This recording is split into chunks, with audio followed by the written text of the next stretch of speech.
We're Asiaki Taiko, the Japanese drumming group at UCSD. We were founded in 2002, so we've been playing for a while. This first song is called Arashi, which means storm. We have 2 more songs coming up for you. The second one is called Shibuki, or sea spray.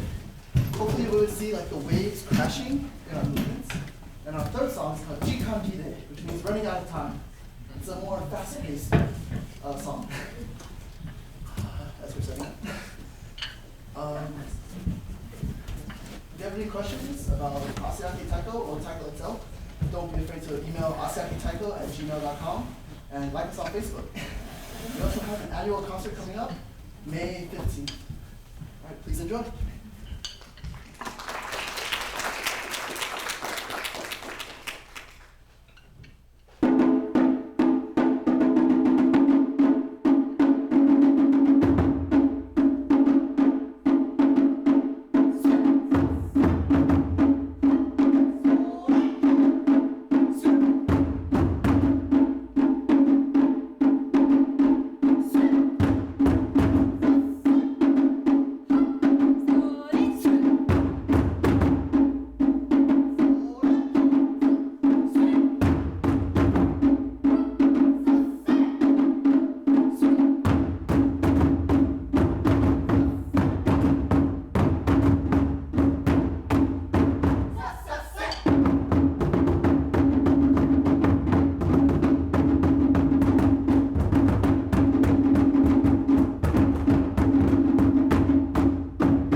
That was quite an auspicious opening, wasn't it?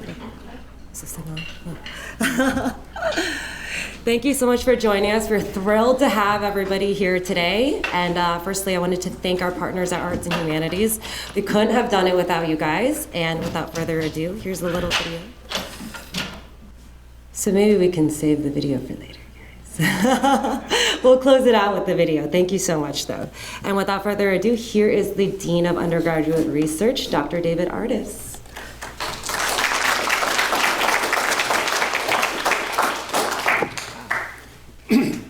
Thank you. Good. Can you hear me? Good morning. Wow, I've thought about CRASSH for quite a while, and my very first thought was I wanted those drummers to open. I wanted to announce arts, humanities, social science. They're alive at UCSD, and this is proof. We finally got them. It's terrific to have the arts wake us up in this great way.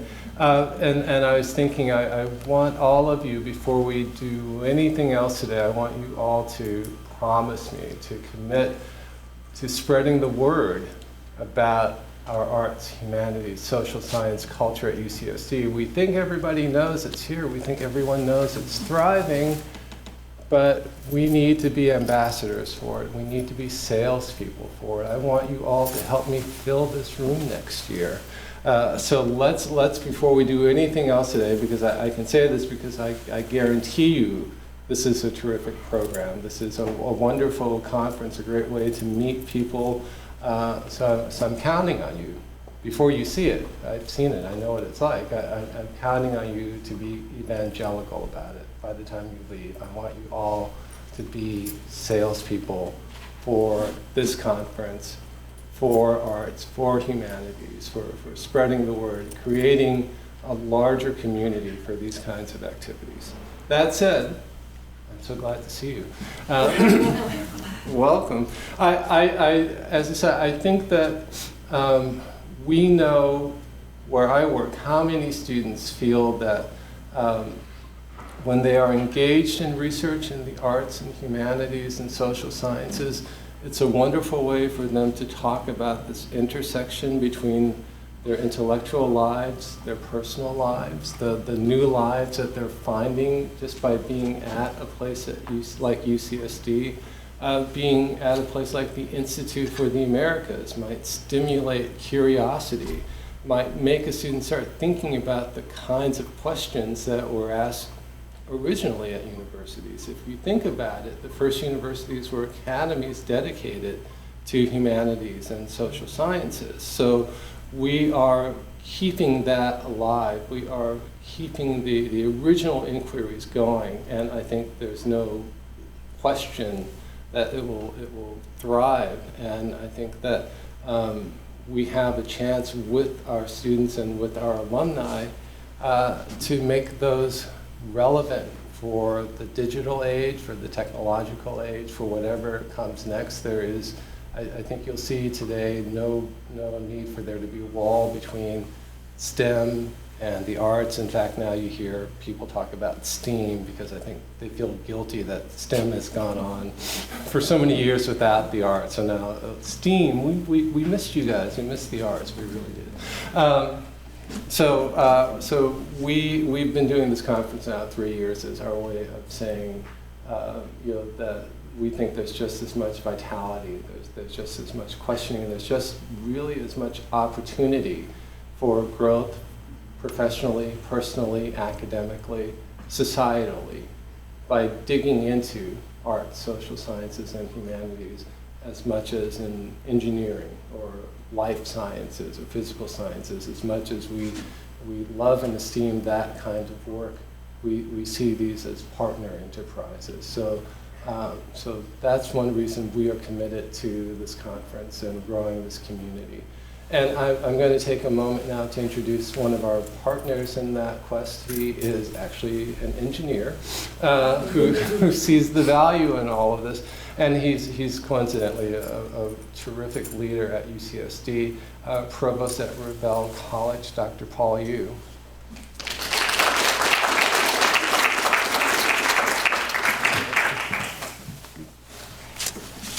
Thank you, David. Good morning, the honorable guests, colleagues, and students. It is my tremendous honor to be among the several of us that to welcome you to this third annual research conference on arts, social sciences, and humanities. And you can see that this is the third time that we assemble together to make this happen. And I'm sure that you will keep going stronger and stronger year after year.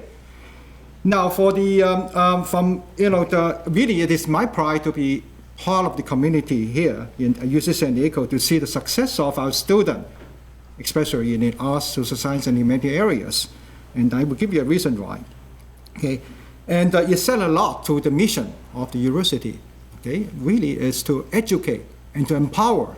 Okay, to the next generation of community leaders who actually grow not just in their major, but gender education and arts and social science and humanities. So this is really why we have college system at UC San Diego with 6 of them, okay, and 6 different ways of expressing our desire in this area.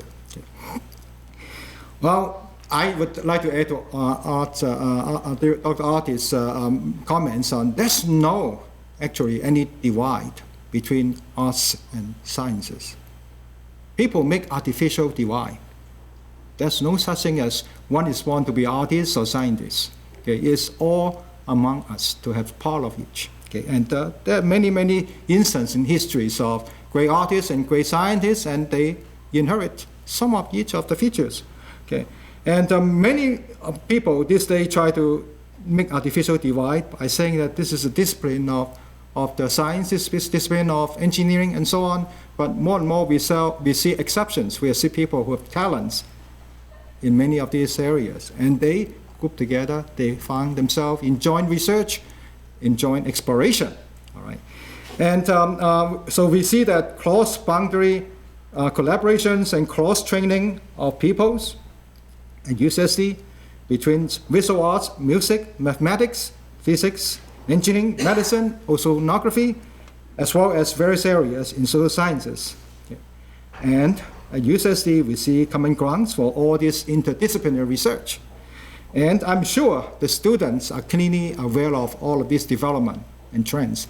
And I'm sure they're clever people, and they're taking advantage of these developments of interdisciplinary explorations.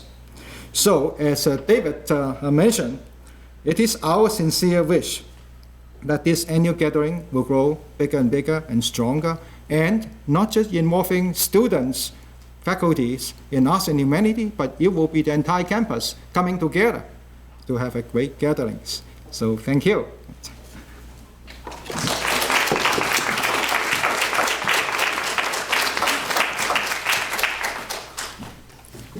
I apologize. You are going to see a lot of me today. That's becoming clear to you now.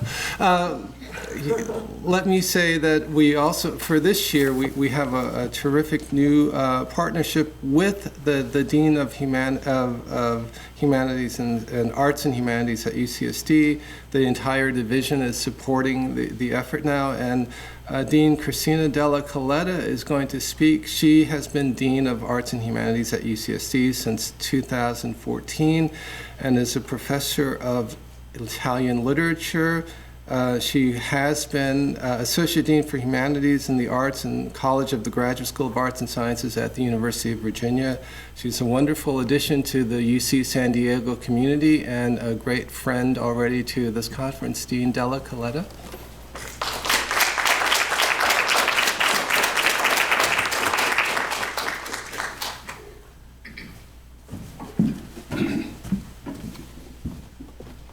Good morning.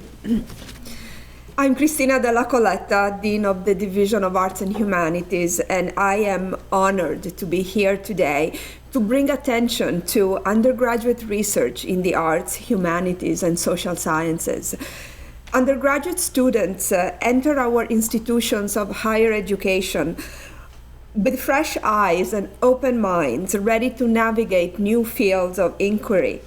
From their endeavors emerge the initial stages of scholarship that lead to deeper questioning of what makes us human, and thoughtful answers about how and why. As humanists, it is vital that we encourage and support their scholarships with events such as the Conference for Research in the Arts, Social Sciences and Humanities. I am so pleased to be part of it today. Our Division of Arts and Humanities advocates for these disciplines on a campus heavily focused on science, technology, and engineering. These STEM fields are vital in our contemporary society, but as humanists, we believe that our let's see, I need to get taller. Is this on? Can you hear me now? Good. So let me hold it. This is going to be so much easier. So as humanists, we do believe that our influence really strengthens the effectiveness of scientists, of technicians and engineers, particularly with regards to collaboration and innovation. And it is in the areas of collaboration and innovation that UC San Diego is so well known. We are not alone in our thinking. For example, Dr. Edward Giuliano, president of New York Institute of Technology, writes that revolutionary innovation requires doctors, engineers, researchers to embrace the humanities. He holds that the world's biggest challenges, whether economic, environmental, technological, or physical, demand critical thinking, empathy, cultural literacy, and creativity, all skills that are cultivated through the arts, humanities, and social sciences. We believe that the skills imparted with an education in the humanities are foundational, they are transferable, and they are enduring. Humanities are foundational because they teach how to build logical arguments, make and justify ethical choices, and communicate those arguments and those choices effectively. Equally, the humanities are transferable. Humanistic thought is the topic-neutral tool that can be applied to really all kinds of human endeavors. Civil engineers and pediatricians, public servants and corporate lawyers, entrepreneurs and microbiologists. These professions may appear to have very little in common, and yet excellence in all these fields is predicated upon the same thing: the practitioner's ability to translate findings and insights into well-designed and inspiring narratives. We in the humanities know how to tell a good story. Because they are foundational and transferable, the humanities are also enduring. In a world rapidly transforming, we cannot keep pace with all innovations. The computer skills that we learn today may be obsolete tomorrow. We cannot foresee all our potential futures. We can, however, profit from the enduring exchange value of the humanities.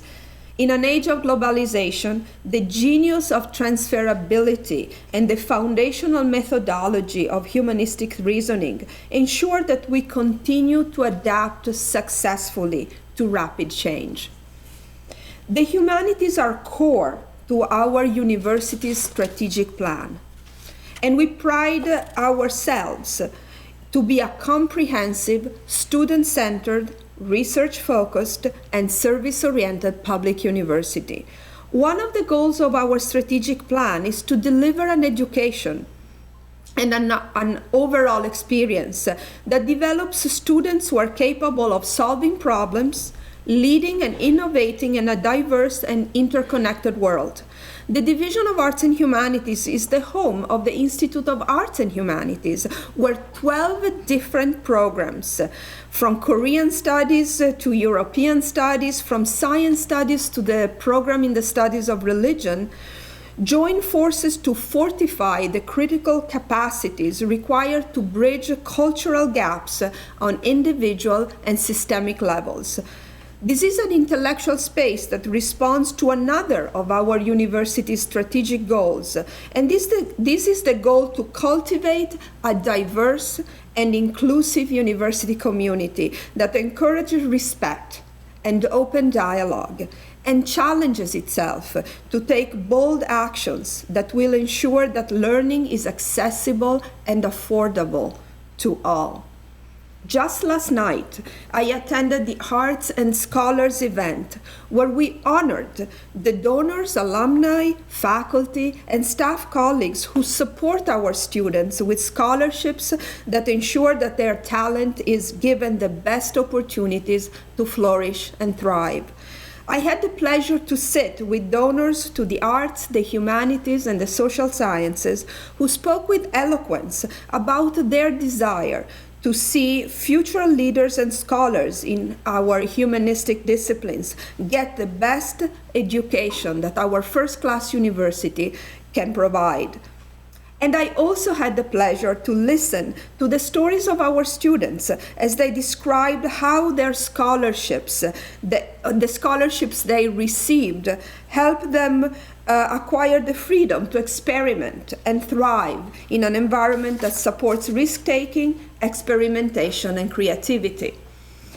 Another goal in our strategic plan is to nurture and support an interdisciplinary research culture that advances the frontiers of knowledge and shapes new fields, disseminating discoveries that change lives.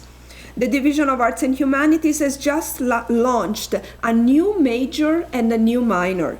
The major in speculative design works on the rich interdisciplinary nature of the arts on campus and its world-class scientific and technological resources, ultimately merging studio and laboratory settings at UC San Diego. The speculative design major emphasizes open-ended creative thinking that will prepare students for careers in the 21st century art and design worlds. The minor in bioethics that we also just launched through the philosophy department is critical in an age of increasing scientific progress in genomic manipulation and cloning, for example, and where society is faced with tricky emerging ethical dilemmas.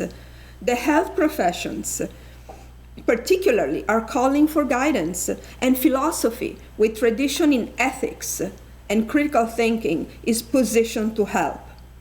A final example I'd like to mention today is our division's new collaborative project with the Jacobs School of Engineering.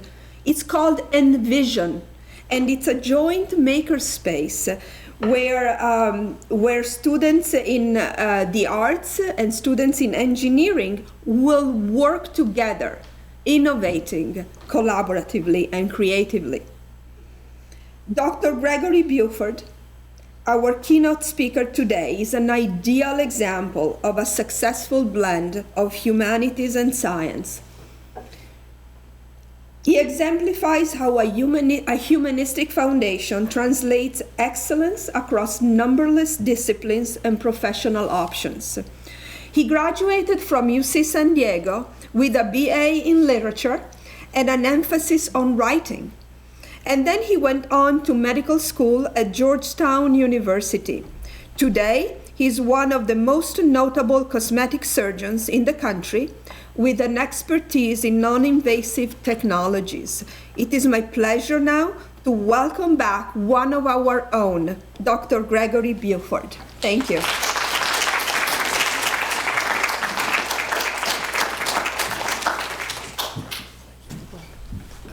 Actually, I think I'm going to use this mic. Oh, okay. All right, you guys all awake? So I'm humbled by that introduction. Thank you very much, and I'm honored to be a invited alumnus. And this should actually give you guys good hope. You actually can survive UCSD. I did several years ago, and actually had the time of my life. This was probably the best. I took an extra year. I enjoyed it so much. It took me 5 years to graduate. But I loved it, though. This was probably some of the best years that really shaped me, not only professionally, but also on a personal level as well, too. And gave me the tools to do some amazing things that I've done since then. And I don't speak that in a boastful way. I say that in hopefully in an inspirational way. There's a lot of things that you can do when you combine the arts and the humanities. You talk about STEAM, STEM, and so forth. Ignoring all those titles, it develops you as a person, And again, I like the emphasis on collaboration, because I think that's really what it comes down to. So, who am I? I'm a board-certified plastic surgeon, published author, speaker, what have you. I live in Denver, Colorado. I've been there for about 15 years. And again, practice plastic surgery. So I'm going to talk to you a little bit, too, today. My title is a humanities education still relevant? Thoughts and insights from a self-admitted humanities major. Why do I say that jokingly? Because I can't tell you how many people, how many peers have joked. So you're an English major, seriously? And you got into medical school, really? Why did you do that? And then I asked them, so how many books have you written? Right? I'm on my second. How much blogging do you do? How much writing do you do? How well can you actually communicate, not only with your peers, but more importantly, with your patients, with the people around you? What type of person are you? Can you talk about literature in the same sentence as science? I can. And I don't say that in a boastful way. I say that in a way that should inspire you, because everything that you're doing right now, gaining that humanities major, that social science major, and combining it again in a collaborative way with science is going to help you not only to graduate, but more importantly, to live a life well lived, okay? And that's the most important thing. So without further ado, let's move on to my actual talk here. So I did a little bit of research, because I'm not an expert in this in terms of the humanities. So why the big issue with a humanities degree? What is the big deal? So Socrates, okay, and on the right, I'm not going to read this to you. I'm assuming that everyone in this room can probably read, and it drives me crazy when people come up and they read everything verbatim, right? You guys can read. This gives you an idea, though, of what is a humanities education. What does it involve, and how is it broken down? This is also STEM versus STEAM. So STEAM, obviously, as was pointed out, is STEM with the addition of the arts. Why is this important? Because there's a number of studies showing that collaboration and combination of those things actually leads to a more well-rounded approach to solving problems. This is a changing world, and I hear, it's a changing world, so people should go to trade schools, they should just do science and so forth. Nonsense. It's a changing world, so people have to think out of the box. Computers can do a lot of the stuff that science can do. I hate to say it. But they can't think, they can't reason, they can't look at things as we can through a humanities major.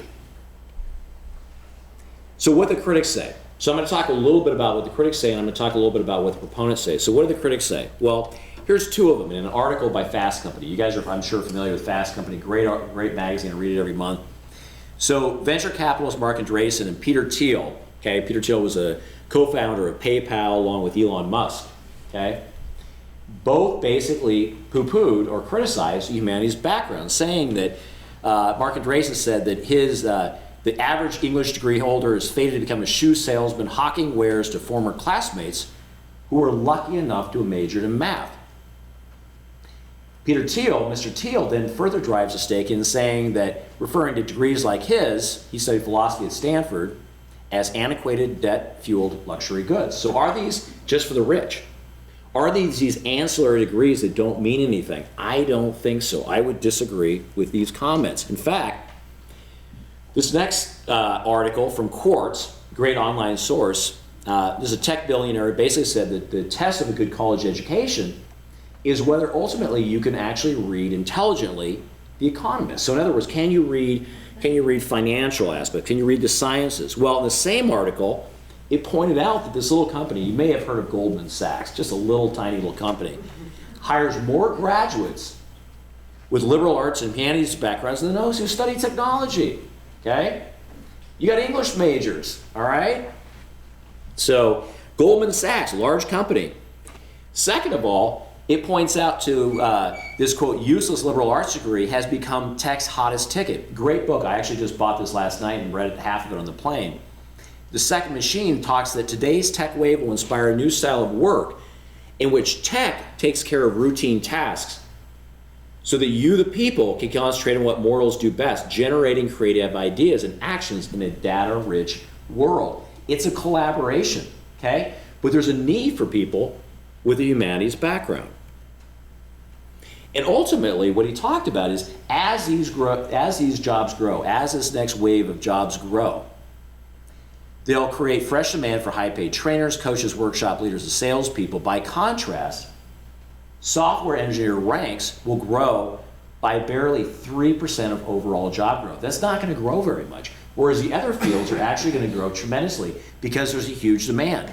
Narrowly defined tech jobs by themselves, and sorry, I said I wouldn't read it, but I'm going to read it, aren't going to be the answer for long-term employment growth. They need people who think. They need people who think out of the box. Okay? So, you guys are probably too young to remember who this is, but great movie, Young Frankenstein, I believe it was. Critics say that humanities education is what? Too broad. It's too much stuff. Okay? It's irrelevant in a changing world. Okay? We're a science world. We don't need the humanities, right? Wrong. It's less valuable than a professional or pre-professional degree, and overall it is a waste of time. So all you guys, it's a waste of time, right? I disagree. What do the proponents say? Well, let's talk about that a little bit. So this is a study, a 2014 study, looking at Census Bureau data, and saying that at age 56 to 60 years, which is considered to be peak earning year, workers who majored as undergraduates in humanities or social sciences were actually earning more than those in pre-professional or professional fields. Okay? They're earning more money. Okay? So there goes that myth. Second of all, the same study looked at what employers want. The same study showed that the overwhelming majority of employers were desperate to hire graduates who have, quote, a demonstrated capacity to think critically, communicate clearly, and solve complex problems. I'm not saying that scientists can't do that, but I think the humanities actually teaches you to do that a little bit better. It teaches you to think out of the box. There's a changing world, I can tell you. I'm not your standard physician. I don't go 9 to 5 and just do the same thing every day. I've got a bad case of ADD, self-admittedly. I like my practice to be very robust, so I do a lot of things other guys don't, and I'll talk about that in a minute. But the humanities teaches you to think critically and to think out of the box, which is important in this society. Scott Samuelson, he's a professor of philosophy, published author, and also a frequent contributor to the Wall Street Journal, said thinking of the value of the humanities predominantly in terms of earnings and employment is to miss the point. America should strive to be a society of free people deeply engaged in the pursuit of happiness, not simply one of decently compensated and well-behaved employees. Okay? You want to be a human or you want to be a worker bee? That's your choice. Okay? Elwood Watson, another professor, okay, talks about what a liberal arts education introduces students to, and you can read a little bit of this.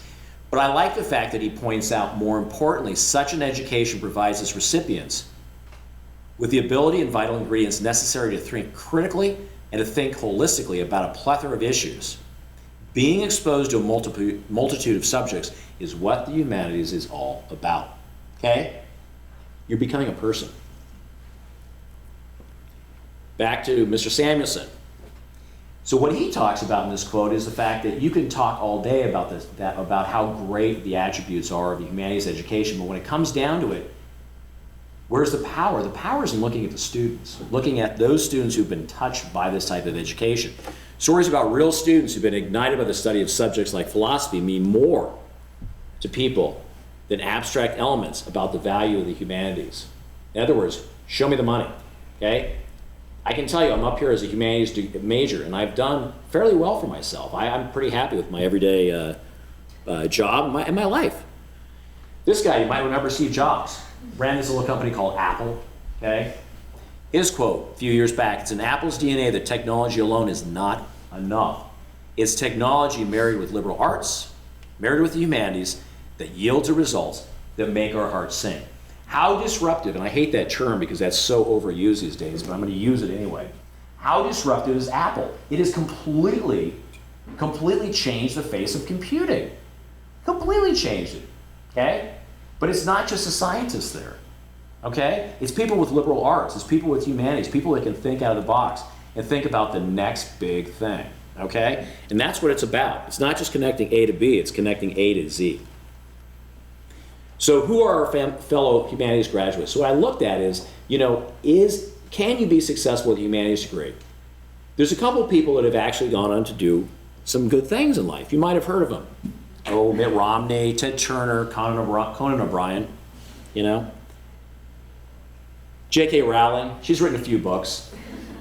More personal worth than the Queen of England, okay?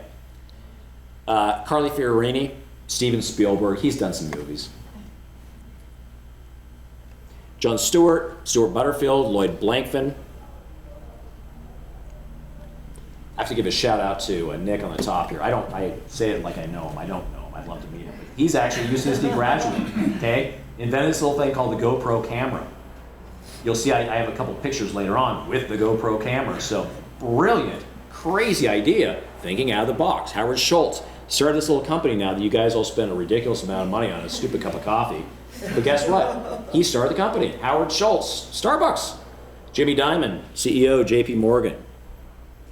Michael Eisner ran this little thing called Walt Disney. Andrea Jung, Richard Plepler.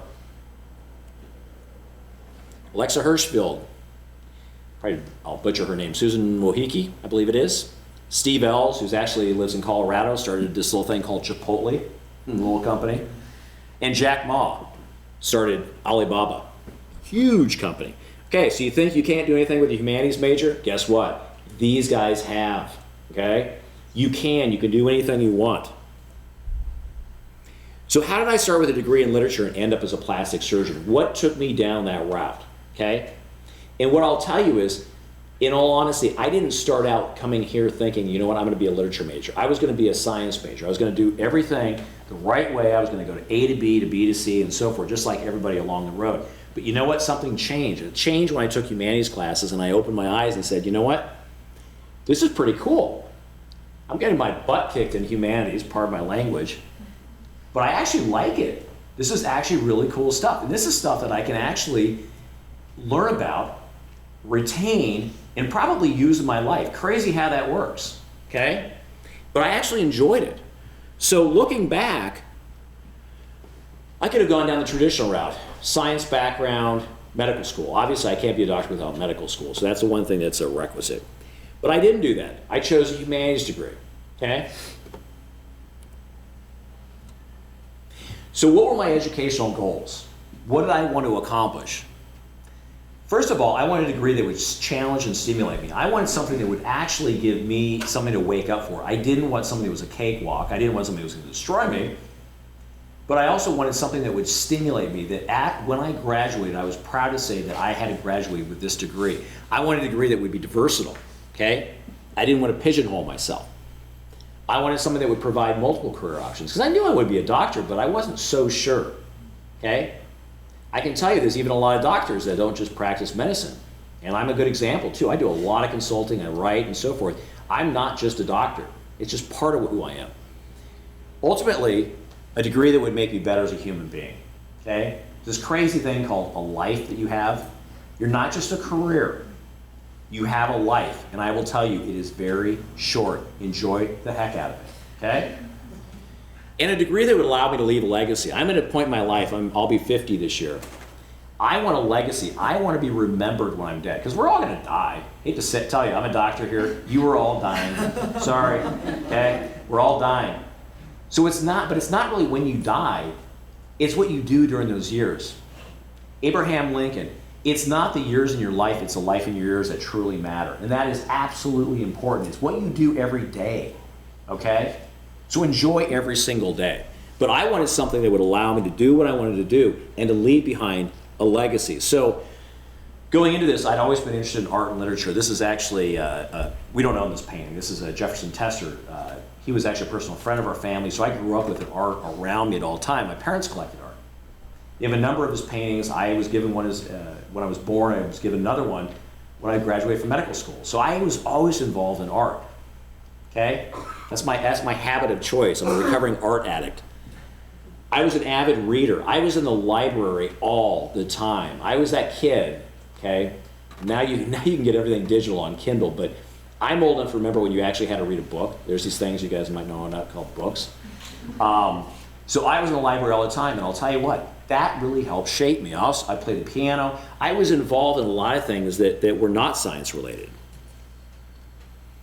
And I wanted to be a doctor, but I wanted to be different. To me, most physicians, and I had this conversation, I think it was David I pointed this out to, when I'm at a party and there's doctors there, I usually go the opposite way. They're the boringest people in the room.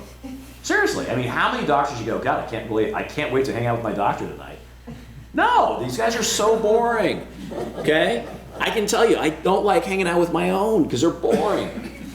I wanted to be someone that was different. I wanted to break the mold. I wanted to be able to talk about plastic surgery, which honestly, you're going to hear it in just a minute. It is the coolest profession. I wanted to be able to talk about what I do, but this next statement, talk about the paintings of Rauschenberg, okay? Talk about the writings of Hemingway, all right? Talk about things that actually were cool, that mattered, that were fun, that were interesting, that were comprehensive, that made me a human being, not just what I did from 9 to 5. I wanted to break the mold. I was also inspired by other physician writers, and this gentleman here, and I'm going to butcher his name, but Khaled Hassani, he graduated from this little school called UCSD Medical School. He's actually a UCSD grad. He wrote this little book called The Kite Runner, which is an awesome book if you haven't read it. There's also a movie. Who else was a writer? William Carlos Williams. He was a poet, The Red Wheelbarrow, one of my favorite poems. Robin Cook, he wrote a number of books made into these movies. You might have seen Coma, okay? Michael Crichton. You all have heard of Michael Crichton, Jurassic Park, and Drama Strain. He wrote Drama Strain, if I remember correctly, when he was a medical student at Harvard, okay? The guy was in medical school and he's writing a book that would later become a bestseller. Are you kidding me? It's crazy. Oliver Sacks, Deepak Chopra. I don't have down here too, and I apologize for forgetting him, Atul Gawande. Awesome writer, okay? I wanted to be a writer. So what did I do? So I came to this little school called UCSD. It was kind of a sleepy school back then. Since then, it's absolutely exploded. You guys are getting a great education, I can tell you. Because it was for me a diamond in the rough. I didn't realize what a great school it was. Enrolled, I was a Revell student. I graduated in 1990 with a degree in literature with an emphasis in writing and 2 minors in biology and chemistry. So I got the science requisites for medical school, but I also got the humanities background. From here I went to Georgetown University. I then went to the Cleveland Clinic where I completed 2 residencies, general surgery, plastic surgery. I then did a cosmetic fellowship because I hadn't done enough training. And then I founded Beauty by Buford. And that's the practice that I run. So what inspired me to become a plastic surgeon? Well, let's talk a little bit about plastic surgeons. We're going to change the focus a little bit. The term plastic surgery is derived from the Greek term plastikos, which means to form or to mold, okay? It is a cool profession. How many of you have seen plastic surgery in the media? I'm sure every one of you, okay? You've seen Botched, all right? I know both those guys. I know Courtney, I know Paul. You know, it's an interesting thing. You see all the things that screwed up. You hear about the Kardashians and so forth. That is really not plastic surgery. That is really not plastic surgery. I'm here to tell you, that's a fraction of what plastic surgery is. And the more I research on what plastic surgery, the roots of it, the more proud I am to be a plastic surgeon. I call myself one. Here's a little background, okay? I may gross some of you guys out, but back in the 6th century, all right, in India, people were cutting off people's noses. Why? Because of adultery. You cheat, you lose your nose. They were losing their nose also because of disease as well too. This guy on the left, Sushruta, doctor, published a text actually talking about forehead flaps. He was actually reconstructing these huge nasal defects. We're talking nose gone, okay? This is back a long time ago. So it has its roots in antiquity, not in the Kardashians, okay? Kardashians have nothing to do with plastic surgery. This is Tagliacozzi. Tagliacozzi wrote the first textbook on plastic surgery. And in the next slide, you'll see one of his flaps. It's called the Tagliacozzi flap. And if you look, just so I can interpret, if you kind of see it, I don't have a pointer, but if you look at the nose, you see there's something pointing up to it. That's skin from his arm. So they put the arm up like this, they put the skin up, they cover a defect, and they delay it, and they eventually cut it. They can move tissue from one place to another. This is a long time ago. This wasn't yesterday. This is pretty cool stuff. And they're reconstructing big defects to do so. This is Dr. Blair, First Division of Chief of Plastic and Reconstructive Surgery at WashU. He was instrumental in publishing techniques on skin grafting. And that may not mean much to you, but when you have a huge open wound, you need to graft it. Otherwise, it takes forever to heal. You're at higher risk for infection, and it scars poorly. He changed the face of burn management. Changed it. Next guy, Dr. Kazanjian, widely considered to be a founding father of modern plastic surgery, pioneered maxillofacial. Now we call it craniomaxillofacial surgery techniques during World War I. Okay? He was putting together people's jaws, things that were blown up. I didn't even put in there actually the stuff that was done during the Civil War as well too. There's a lot of roots of plastic surgery during times of conflict. Why? Because they create these huge open wounds. We filled them. We were creative. Okay? In the 30s, plastic surgeons got together with ER docs and said, look, there's a lot of people putting their face through windshields, okay? And the glass is just shattering. We need to change that. They actually were responsible for creating shatterproof, not shatterproof, but safety glass. All right, pretty cool. So next time you get in an automobile accident, you can thank these guys, all right? Big movement forward. Why am I bringing all this forward? Because it's creative. It's not just science, this is creative. This is the invention of the dermatome. This is an instrument that allows you to actually harvest the skin graft. Dr. Paget developed this in the 30s. During World War II, you can read about this. The centers were created to better manage and treat facial burn wounds, and these were managed by plastic surgeons. So again, this whole notion of just us just doing Botox and so forth, it couldn't be farther from the truth. Ralph Millard, you guys have probably seen the cleft lip. Ralph Millard basically changed the world by creating a surgery to treat cleft lip and cleft palate. All right? You know what happens to these kids in other countries? They're usually abandoned because of religious beliefs. A lot of the people think that this is caused by the devil or something that was negatively done and so forth. They don't realize that it's a birth defect. Going in and changing these people's lives by doing the surgery, you save their life. It's huge. His text was later nominated for a Pulitzer Prize. It's pretty cool. 54, Dr. Joe Murray, first live organ transplant, a kidney. Crazy stuff, okay? Organ transplant, first one done by a plastic surgeon. He won a Nobel Prize in 1990, okay? In 2008, this woman standing up, I trained under her. I trained with Maria. This is Maria Semenau. She headed a team of plastic surgeons that did the first face transplant in the United States. Crazy stuff, okay?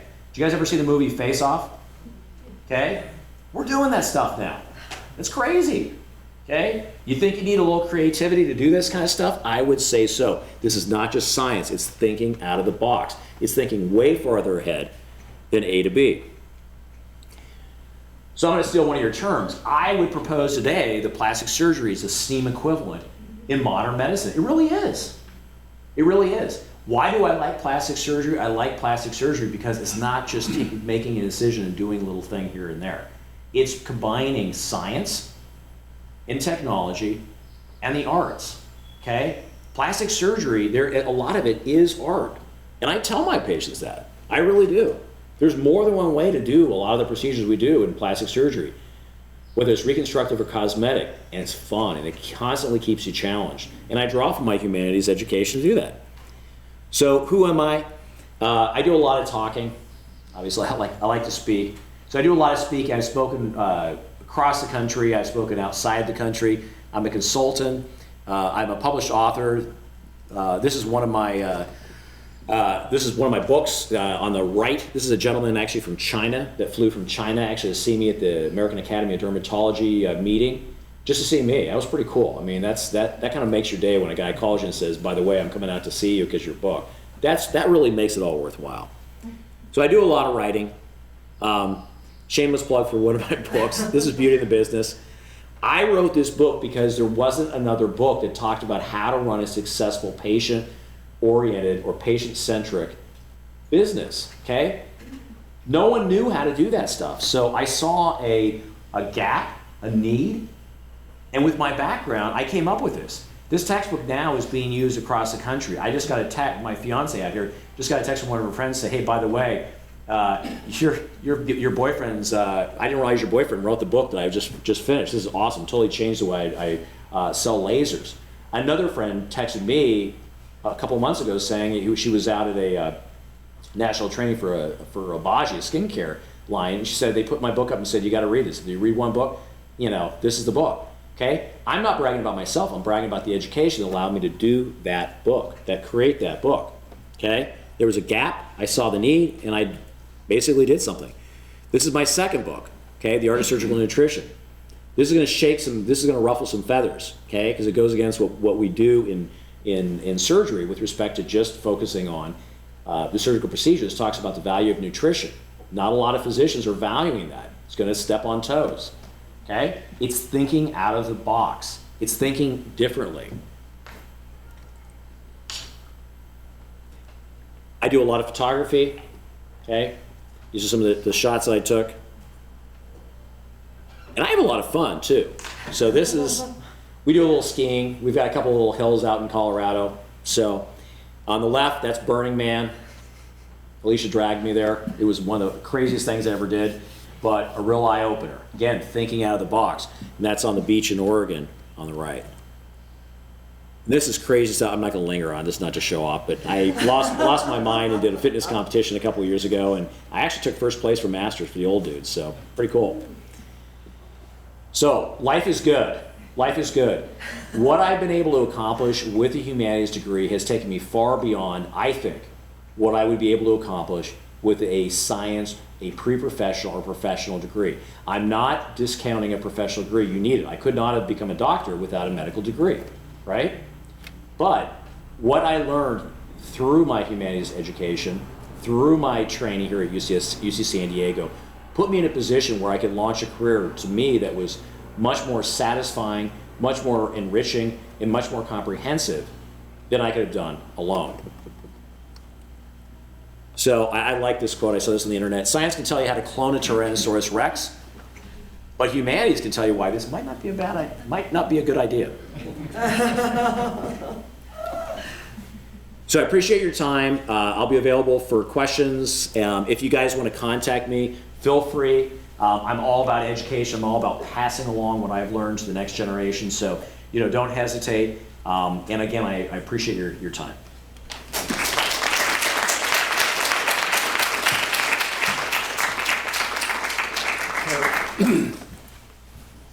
Thank you very much. We've had just terrific remarks today. I'm going to take 1 minute before we go to the breakout sessions, just to remind you or to say again some of the things that I've heard. And I think Dr.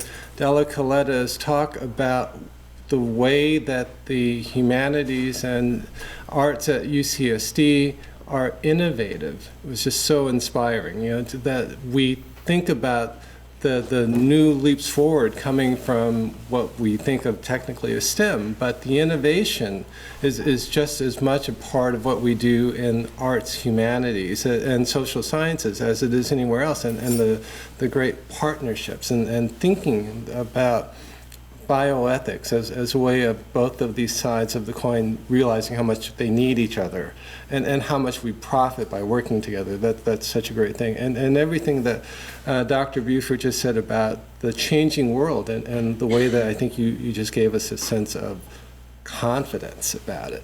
Of taking the skills that you get from an English major or philosophy major and being confident about taking on what happens next, still shaping what happens next. That's really great. And the only thing I will add is that, like everyone, I read these articles about how many jobs will be taken by robots in the next 10 years, 20 years, and what kind of jobs will be safe. And one of the things that I've read said that the qualities that will fill the job market that you can't put into a program will be things like creative thinking, thinking outside the box, problem solving. But one of the other ones that hasn't been mentioned is building relationships.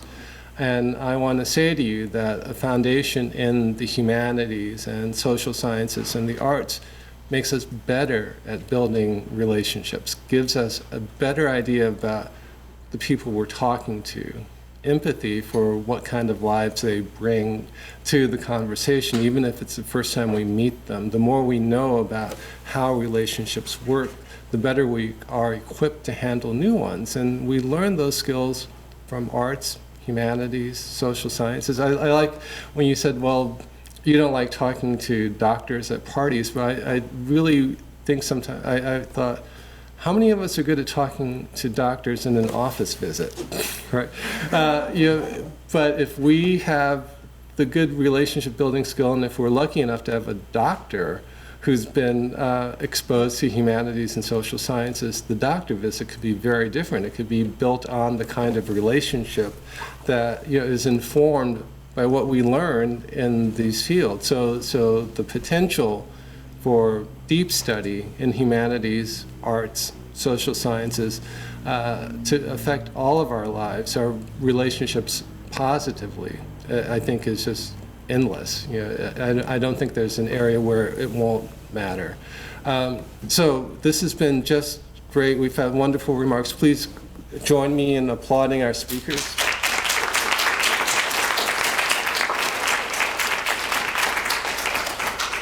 And now we'll have the first breakout session with Dr. Buford being very kind to take questions. We'll have the Q&A in the Deutsch conference room, and the breakout session B, which is the undergraduate presentations in the Weaver Center, which is just over here. And there are restrooms, I think, just out and to the left. So thank you for coming to the morning session.